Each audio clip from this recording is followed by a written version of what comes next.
Alright, here we are in 6.2.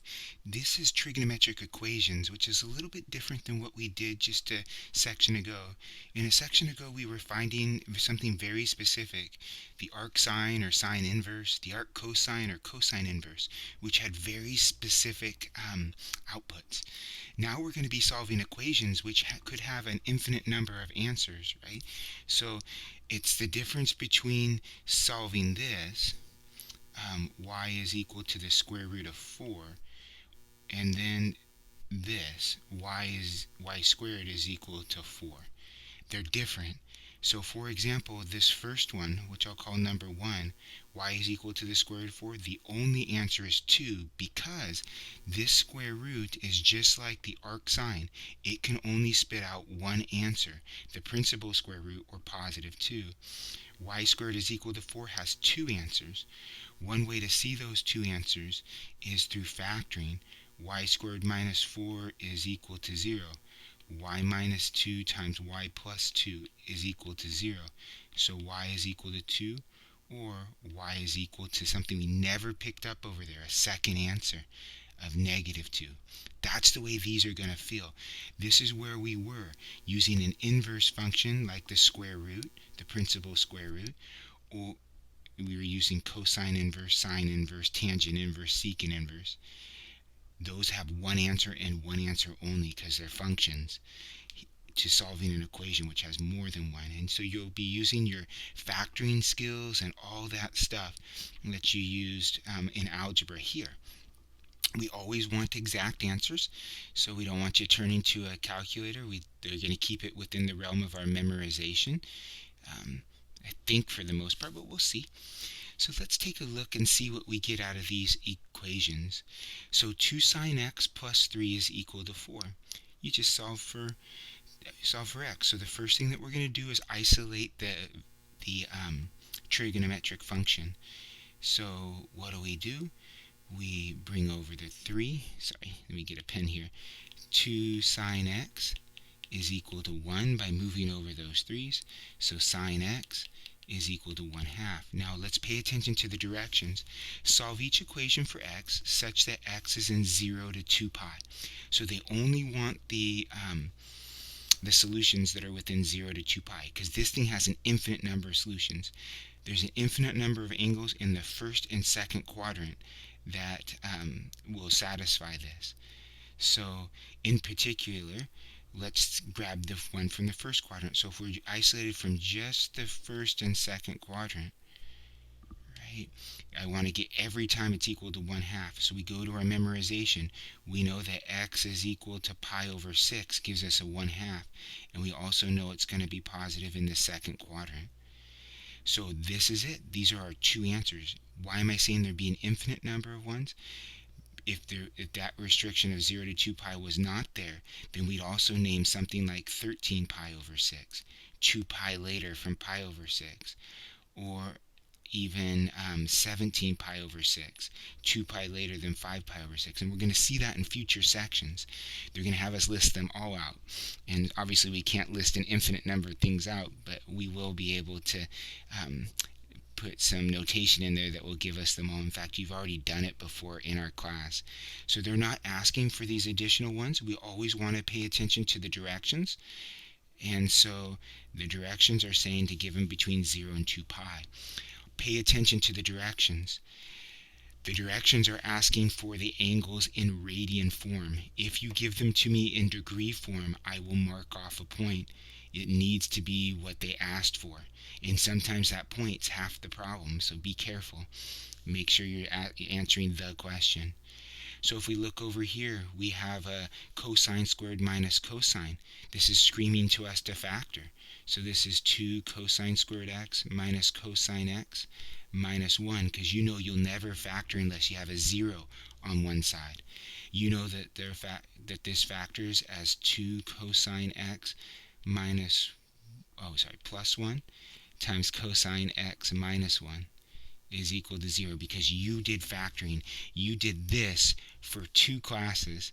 This is no different than making the decision here, right? So if you need to change it and substitute out, do that. And you recognize that, oh yeah, this would be a 2x and an x. Has to be a 1 and a 1. I need to get a negative 2 out. However quickly you can factor that, whatever your technique was, that's what you're going to do. You'll do tons of factoring in future classes. You know what to do now. Set each of the factors equal to 0. And be careful here not to touch the side. I'll do one step at a time. So obviously here we'd move over the 1 and divide by 2. So this would be cosine x needing to be negative 1/2. And this would be cosine x needing to be equal to 1. Let's think about cosine x equals negative 1/2. First of all, what quadrants am I in? Not the first one, but the second one and the third one, and not the fourth one. This is where my cosine's negative. So I'm looking for a second quadrant angle and a third quadrant angle that have a cosine value of negative 1/2. By memorization, that 1/2 comes from a pi over 3 angle. So it's 2 pi over 3 and 4 pi over 3. Oh, sorry, not... Yeah, 4 pi over 3. Right, would be the pi over 3 angle in that second quadrant. And then cosine x equals 1. I got to think about where that happens. That happens at 0, right? And not again till 2 pi, but 2 pi is not included in our output. So it has an open circle there, or open parenthesis, right? So 2 pi is not included, and so I don't list it. It's just 0. Okay, this one's asking for degrees.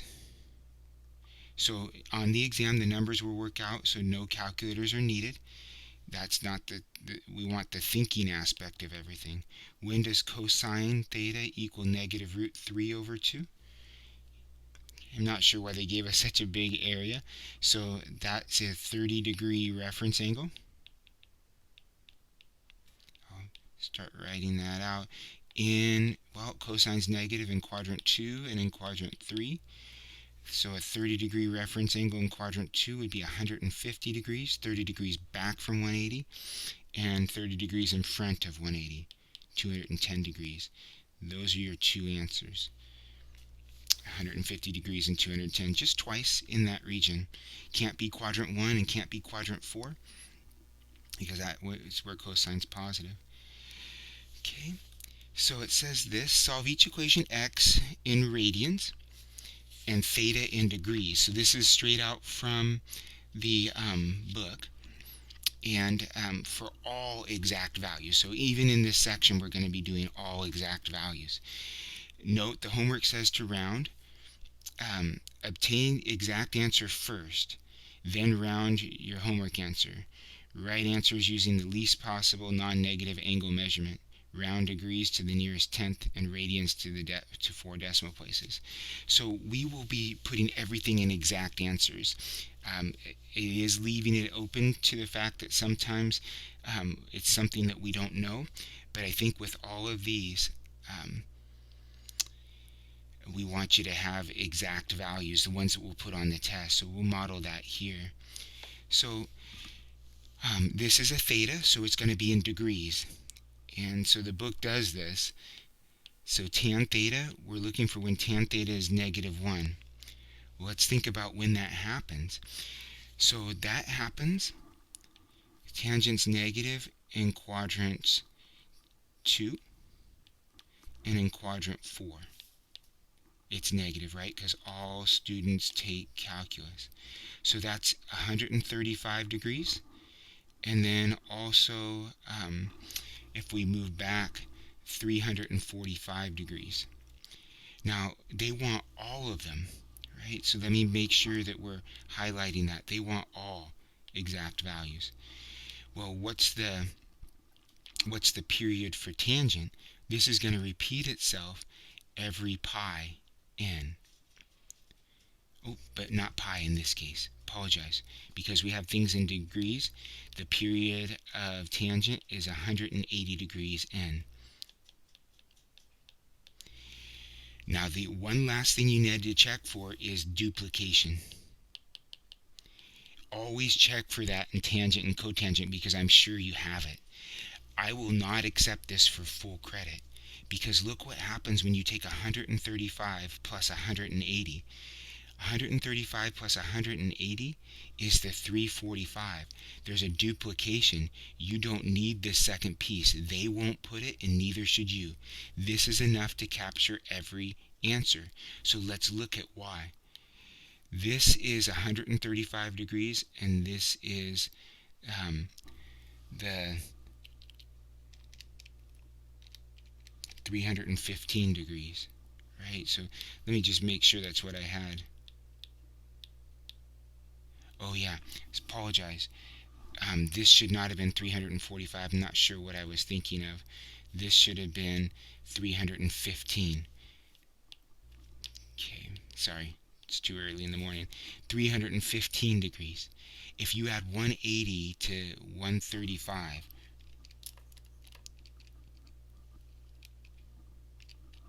you're going to get the 315. So that's why this guy is duplication. We don't need that. Just this guy right here. And here's the visual of why. Let me come in here to this graph.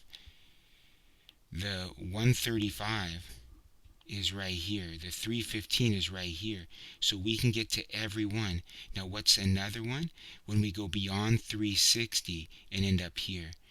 And another one, so adding pi to that. So each time I can add pi, and I can get all of the angles, and I can go forward and back. So n is any integer, and we'll get them all. Okay, technically we should write the n as an integer, but if you left it off, I wouldn't mark it wrong, because we know that that's what's happening. How about here? Cotangent theta is equal to negative 1 over root 3.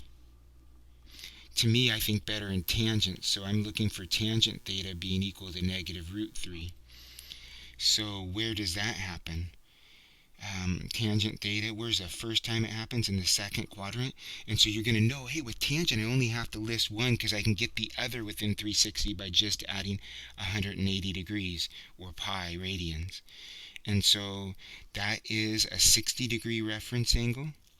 And if we think about a 60-degree reference angle in the second quadrant, that's 120 degrees plus 180 n, where n is an integer. So I'm going to get my fourth quadrant one no problem by adding 180 and coming up with 300 degrees, perfectly 60 degrees off of center in the fourth quadrant. And so we'll have to give all the solutions for these guys right here. So what if we looked at this one? I would solve for cosine squared x by moving over the 1 and dividing by 4. I would take the square root of both sides, and so I would take the square root of 1/4. Now, I'm going to stop myself right here. I have a major mistake. This happens to at least a handful of students, possibly more on the exam, you have to put in the plus or minus. So there's two things. Cosine x equaling positive the square root of 1/4, which is 1 over root, not 1 over root 2, equaling positive 1/2, or cosine x equals negative 1/2. Well, where is that happening? Every single quadrant. So it is in the first quadrant, it's happening at pi over 3. Okay, and I'm using pi over 3 now because we have an x. It's supposed to be in radians. So that's where we have our first cosine, and then we're going to get it in every single we're going to get our cosine x being 1/2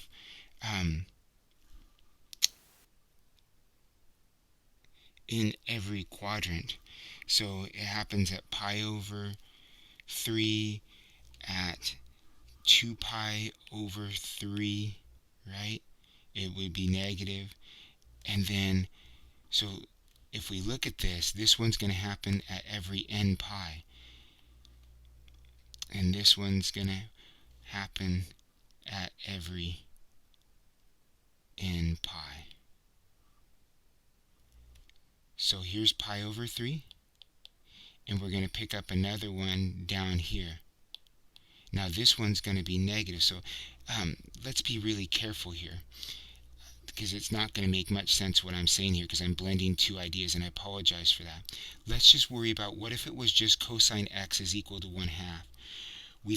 It would happen in the first and fourth quadrant. So it would be a 2 pi over 3, and it would also be 5 pi over 3, plus 2n pi plus 2n pi. For cosine x being negative 1/2, it would happen in the second quadrant, and it would also happen in the third quadrant. So these would be the answers if there were not the other piece in it. So isolated, those would be our answers, and there's no way with the 2 pi over 3 plus 2 and pi, I'm not getting the 4 pi over 3, and here's the reason why. Cosine's negative in the second and third quadrant. I can't add something consistent there in order to get it. But there is some duplication in our answers.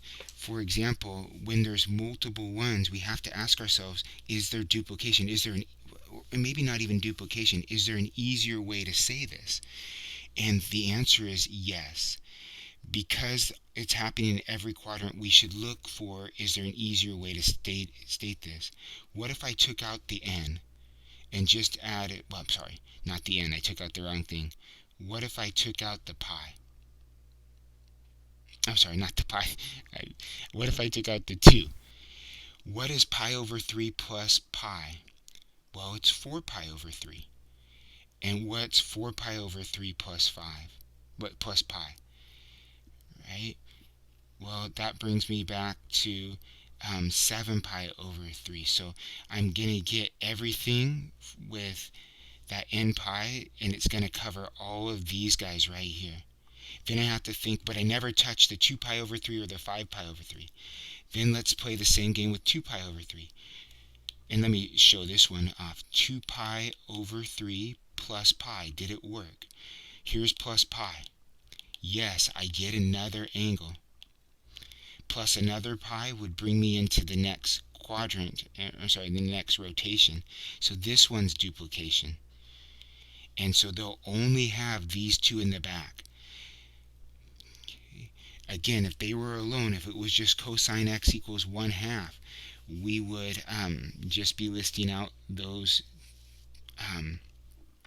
We list out the 2 with the 2 and pi. So if the question alone was something like this, cosine x is equal to negative 1/2, we would list out the second quadrant angle plus 2 and pi, and we would list out the third quadrant angle. And that would be our answer. There's no way to take the 2 pi over 3 and get the 4 pi over 3 and then get the next one. It's too far away.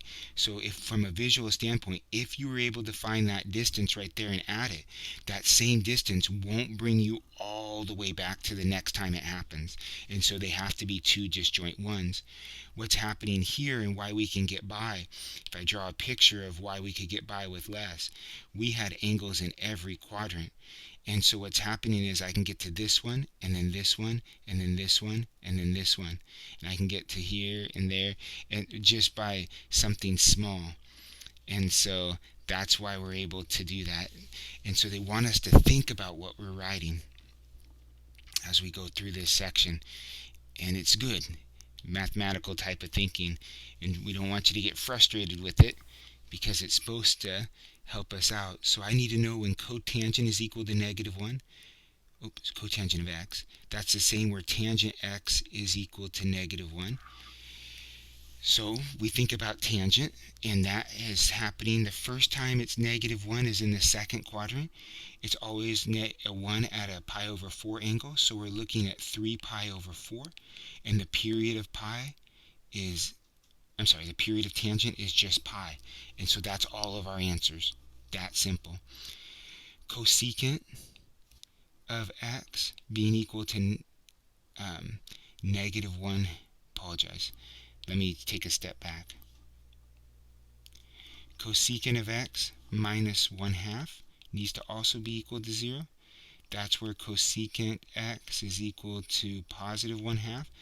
Now cosecant is the flip of sine. I think better in sines. I need sine x to be equal to 2. Well, there's nothing that comes from that. There's no angle whose sine is 2. So the only angle coming out of this, well, the infinite representation is 3 pi over 4 plus n pi. Okay, just a few more left here. Might as well just put them all in one video. So here we have a big one. The directions have not changed. They want us to write all the solutions to this. So it's a theta, so we're going to put them all in terms of radians. And so with this one right here, we have secant theta, tangent theta is equal to 2 tangent theta. I would recommend getting everything in terms of tangent, so we know tangent squared theta plus 1 is a replacement for secant squared theta, times tangent theta is equal to 2 tan theta.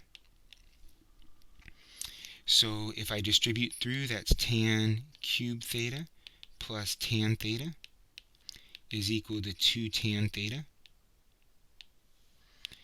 And if I bring everything to one side, that's tangent cubed theta minus tangent theta is equal to 0.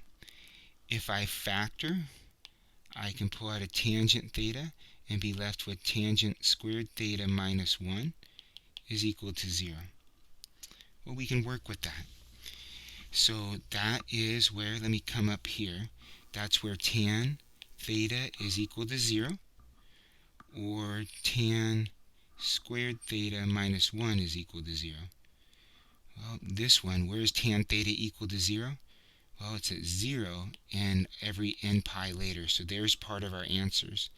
Now, I'm going to look at them in the end to see if there's duplication, but we'll go from here and see.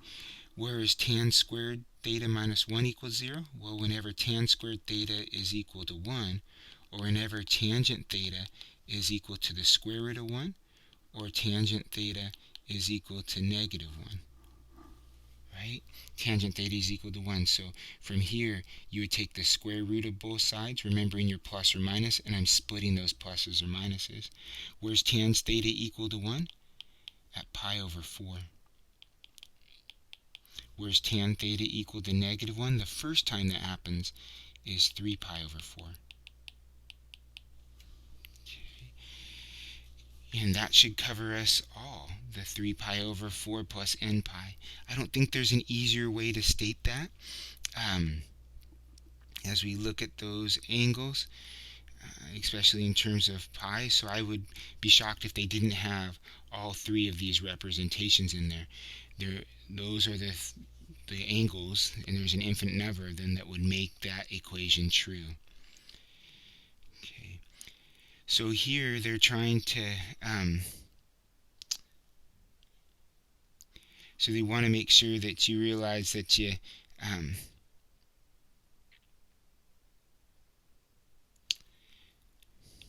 if you saw this, cosine 2x is equal to 1, and you were grading it, is somebody allowed to do this? And the answer is no. This 2, you can't just go in and divide that by half and divide that by half. This isn't cosine times 2x. This is cosine of 2x. You can't attack that 2. So there's not a way to do, you can't do that problem and have it be successful like that.